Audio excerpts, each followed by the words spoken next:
வணக்கம் friends, welcome to Vidyascooking. இன்னைக்கு உங்களுக்கு நான் gunpowder rice recipe செஞ்சு காமிக்க போறேன். நார்மலா நம்ம மிளகா பொடி சாதம் நம்ம சாப்பிடுவோம் வீட்ல. இப்போ இந்த ட்ரெண்ட் ரெஸ்டாரண்ட்ஸ்ல இந்த gunpowder rice இது நெய்ல பிரட்டி வைக்கிறாங்க. ஒரு மாதிரி நல்லா டேஸ்டியா இருக்கு. இதுக்கு தேவையான பொருட்கள் செய்முறை பார்த்துக்கலாம். இந்த gunpowderம் மிளகா பொடிக்கும் வித்தியாசம் நம்ம பூண்டெல்லாம் சேர்க்க மாட்டோம் மிளகா பொடியில. இது ஆந்திரா ஸ்டைல் gunpowder. நான் சாதம் வடிச்சு எடுத்து வச்சிருக்கேன். நெய் தேவைப்படும். கடுகு, உளுந்து, வற்றல் மிளகா, கருவேப்பிலை, கொஞ்சமாக பூண்டு நான் தட்டி வச்சுருக்கேன். ஒரு பச்சை மிளகா சென்டரில் கட் பண்ணி வச்சுருக்கேன். மிளகா பொடி தேவைப்படும். அதாவது இந்த கன் பவுடர்ன்றாங்க, அந்த கன் பவுடர் தேவைப்படும்.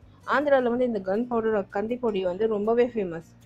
அவங்க பூண்டு புளியெல்லாம் சேர்க்குற தொட்டு அதில் காரம் சாரம் அந்த புளிப்பு எல்லாமே இருக்கும். ரொம்ப நல்லாயிருக்கும். ஸோ அவங்க நிறைய ரெசிபிஸ் இந்த கன் பவுடர் வச்சு தயார் பண்ணுறாங்க. நான் அப்கமிங் வீடியோஸில் உங்களுக்கு நிறைய வேரியேஷன்ஸ் காமிக்கிறேன். ஒரு பேனை மிதமான தீயில ஹீட் பண்ணியிருக்கேன். அதில் நெய் சேர்த்துருக்கேன். ஜஸ்ட் கொஞ்சமாக நான் எண்ணெய் சேர்த்துருக்கேன். நம்ம தமிழ்நாட்டில் இங்கே பெங்களூரில் தமிழ்காரங்க பொதுவாக எள்ளெண்ணெய் தான் நம்ம யூஸ் பண்ணுவோம், நெய் யூஸ் பண்ண மாட்டோம்.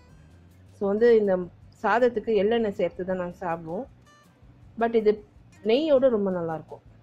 இப்போ இந்த நெய்யில் நான் தாளிப்பு சேர்த்துருக்கேன். கடுகு, உளுந்து, வற்றல் மிளகா, கருவேப்பிலை, பூண்டு, கீழே வச்சிருக்க பச்சை மிளகாய் சேர்த்து நல்லா வறுத்துருக்கேன். கடுகு நல்லா பொரிஞ்சு அடங்கந்தோம்.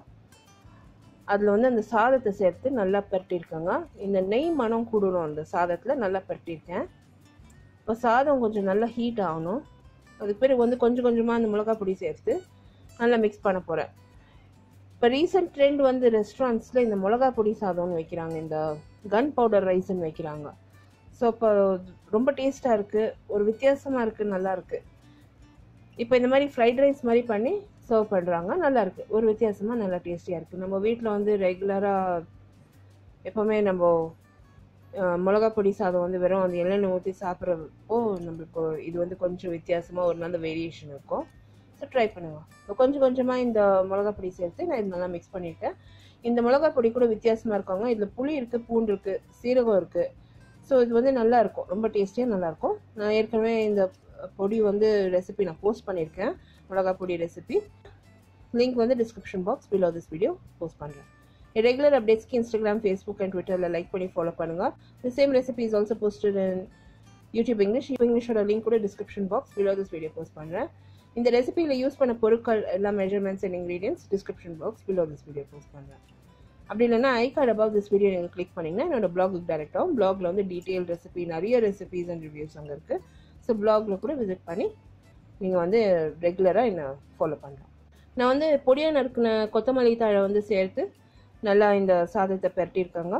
நீங்கள் லைம் ஜூஸ் ஒரு ரெண்டு சொட்டு சேர்த்து நல்லா மிக்ஸ் பண்ணலாம். அது ஒரு ஃப்ளேவர் நல்லா கூடும், நல்லாயிருக்கும், டேஸ்டியாக இருக்கும்.